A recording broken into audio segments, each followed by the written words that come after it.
mag-games na lang tayo kasi yun po yung lagi namin ginagawa. Naalala mo yung games natin nung last time? Ano yan, kuya? Yung tanong mo, sagot mo. Wala ko yan eh. Di ba yung magtatanong ka, pag ikaw rin nagtanong, ikaw rin nasasagot. Ang ganda yan, di ba? Oh. Kaya try natin yan. Okay, sige. Pero may kukwento muna si Kuya Robert kasi alam mo si Kuya Robert, meron akong kaibigan, hindi mo pa siya kilala eh. Nakakaawa yung kaibigan ko na yun kasi wala siyang kamay, saka wala siyang paa. Ha? Oo, wala siyang kamay at saka wala siyang paa. Ano yun, kuya? Oo, wala nga siyang kamay, wala siyang paa. Nung isang araw, nakulong siya sa kanilang bahay. Tapos nung nakulong, nagkaroon ng sunog yung kapitbahay nila. Ano yun? Oo, nung nakulong siya, hindi niya alam kung paano siya lalabas. Kuya, wala siyang kamay at saka paano siya lalabas? Kaninong tanong yan? Sa akin. O, di sagutin mo yan. Niloloko ko, kuya. Hindi kita niloloko, yun yung games natin. Kung sino may tanong, siya sasagot. Sagutin mo yan. Ganito na lang. Alam ko na. Ginawa niya, sinipa niya yung pintuan at saka sinuntok. Tapos tuwak siya ng mawilis. Teka lang. Ang sabi ko sa kwento ko, wala siyang kamay, wala siyang paa.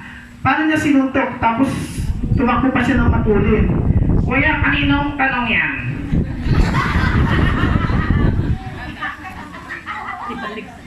Sa akin. Sagutin mo yan, itsura mo. Huwag na tayo mag-games. Iba na lang. Alam niyo po si Tantan, hindi niyo nitatanong ito. Si Tantan ay magaling po sa mga subject. Alam niyo po yan? Ano siya? Honor student siya na nag-aaral pa siya. Ano ang paborito mong subject, Tantan? Siyempre, yung mahirap. Yung science. Wow, science! Sige nga, Tantan, pakita mo sa amin lahat. What is science? Subject. Hindi yung tinatanong ko. Ang tinatanong ko, what is science definition? At tagal-tagal na nun, move on, girl.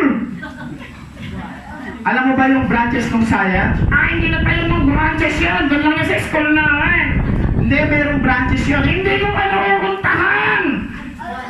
Iba-ibang branches yun. Hindi ko nga alam. Doon lang yan sa amin. Ang branches ng science, iba-iba. Mayroong biology, may zoology, may chemistry, iba-iba. O ikaw ko na, di ikaw na. Di wow. Ano na tayo? History na lang tayo. O sige, history tayo. Sige, okay. Gagawin natin ganito. Sino ang pumatay kay Magellan? Ikaw, Tantan. Hindi ako! Bakit ako nabinigtan mo? Kinakahihin ako dito? Hindi ko sinabing ikaw yung pumatay. Bakit ako tinuturo mo? Sarap ng mga tao? Tantan, si Magellan matagal ng patay. Matagal naman na bakit ako? Hindi nga ikaw yung pumatay. Ako tinuturo mo, Hindi kita pinagbibintangan. Tinatanong ko lang sino pumatay kay Magellan. Bakit nga ako? Sila kaya tanongin mo? Ikaw nga yung tinatanong ko eh. Actually, si Magellan matagal ng patay. Alam ko yun. Kung ikaw pala pumatay. Hindi ako yung pumatay. Nasa history natin yun. Ano ko, pinagbibintangan mo ako Bigyan na lang kita ng clue ha. Si Magellan, namatay siya, pinatay siya ng isang Pilipino. O ikaw nga yun. Hindi nga ako eh. Ang pumatay sa kanya, nagsisimula sa letter 2L. Kilala ko yan. Little Lapid. Hindi siya si Lito Lapid. Ang galing bumatay yan, no? Hindi siya si Lito Lapid. Okay? Ang pangalan niya inuulit. Kilala ko na. Ano? Ano ang pangalan niya? Laplap. Laplap. Inuulit yun eh. Laplap. Nung pinatay si Magellan actually, marami sila. Alam ko na. Laplap and Friends. Puro ka naman kalukuhan, Tantan eh. May na lang. Tulungan ko natin si Tantan. Sino pa pumatay kay Magellan? Si? Lapu-lapu. Akala ko magaling ka sa subject. Kuya-kulang yan, di ba? Hindi. Lapu-lapu nung unang panahon sa Cebu, yung Mactan. Hindi mo ba alam yun? Hindi ko na ba yan? Absent ako. And actually, sa hindi po nakakaalam, si Tantan po ay naka-superhero. Isa po siyang Superman. Ako isang superhero. At ang dahilan po niya bakit siya naging superhero, kasi po siya po ay nagliligtas ng mga tao. Yan. Tantan, pakita mo naman paano ka naman nagliligtas ng maraming tao. Siyempre lang, sa magitan ng pag-share kay Jesus. Bakit napunta si Jesus dito? Kuya, hindi ka nagbawasan ng Bible mo. Kakahiya ka. Tatanong ko lang, bakit napunta si Jesus Christ? Bakit napunta yung usapan natin kay Jesus Christ? Kasi sabi sa Bible, si Jesus lang ang tanging daan patungo sa heaven. Kaya kailangan natin i-share si Jesus. Kaya alam mo ba, sabi sa Bible, sa Romans 3:23, sapagkat ang lahat ay nagkasala at hindi nakaabot sa kalwalhatian ng Diyos. Okay. So, ibig sabihin, pag sinabing lahat nagkasala, kasama ako doon? Lalong-lalo ka na.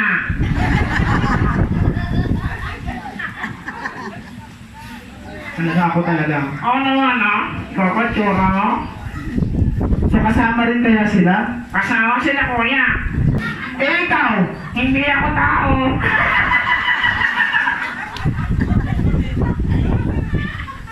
So, hindi ka kasali. Oo, kayo lang yun. So, ibig mo sabihin lahat ng tao nagkasala. So, lahat tayo pupunta sa impyerno, ibig mo sabihin? Oo, totoo yan, kuya. Isang nakakalungkot na katotohanan na ang lahat ng tao nagkasala ay pupunta sa hell. Eh, anong gagawin natin? Kuya, kaya nga ako naging superhero kasi kailangan i-share si Jesus. Kaya ang promise si Lord. Ano yung promise ni Lord? Sabi niya, sa lahat ng tumanggap sa Kanya, binigyan sila ng karapatang maging anak ng Diyos. Oh, okay. So, ibig sabihin, pag tinanggap natin si Jesus Christ bilang ating Panginoon at tagapagligtas, tayo ay magiging, ano sabi ni Supertantan ko? Anak ng Diyos. Ayan. So, paano ka tinatanggap si Jesus Christ? Sige nga.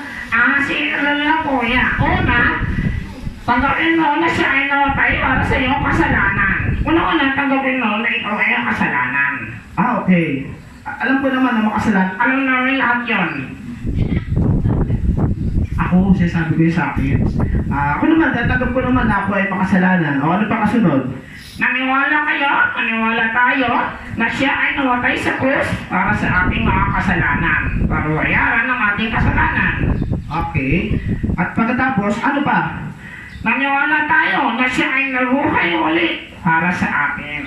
Okay, tama naman yun. Tapos, ano pa? Yung pinaka-importante. Siyempre, ibigan natin si Jesus sa ating puso para siya ay manahan sa ating buhay. Yan yun. Okay na po ba? Gawin po natin yan ngayong umaga. I-pray natin sa Lord na invite natin si Jesus. Okay po ba? Mag-pray ako. Tapos, sasabay po tayo lahat. Okay na po ba yan? Mga lolo't lola, mga mami daddy. Okay, everyone, close your eyes. Mag-pray tayo kay Jesus. Pag-ibig ay laging bukas palad hanggang sa huling hininga.